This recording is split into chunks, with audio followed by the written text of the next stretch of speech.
Assalamualaikum. Ay kay gumba wa khara tang ay isa gi matang da wa khitang thamjage. Handi ay gi isa se it hing ni haibagi da mamanaba amma anina gari ay gi isa no pani staram tong ye do koi be san be sa se na chaminaki aduga ay gi isa bu gari huran bani adu tawbane na parchar tawbiraga isa bu tamthiba mong dhaliba mong maran tadana tawbiriba magi huraliba amasung tawremi besi lengak na leiribe mai chai chili nang mayam sina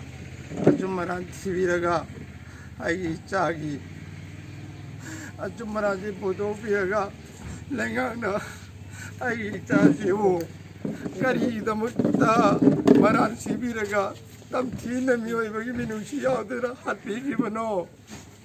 ai gi chadugi marale ramasu leibak miyamna sinap taibyo leiriba manipur maitai macha ai pangen tapuk charju maitai gine na haibada ai pangen tawna utoega kan gi bamisaka mani aisi aduga ai gi chamu iran sibiraga cover paper dagari uramne naibiraga ai chadi marubi alimni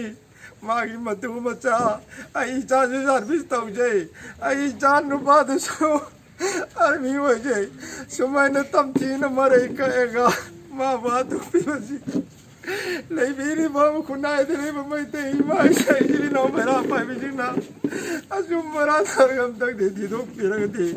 ai yawa ba ji ko ka da na ka adu tin biri ba leibiri ba ji na ji so ai tin pang bi u ba ji pali ba sarkar siri sar Dom biren, laiba ki mapi mabar batung koi na jo sarbo,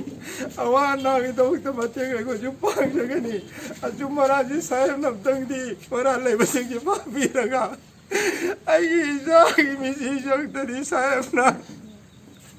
mana lale ma pang jasro ma ki patu numin mangani kag tengare lohong ka daba,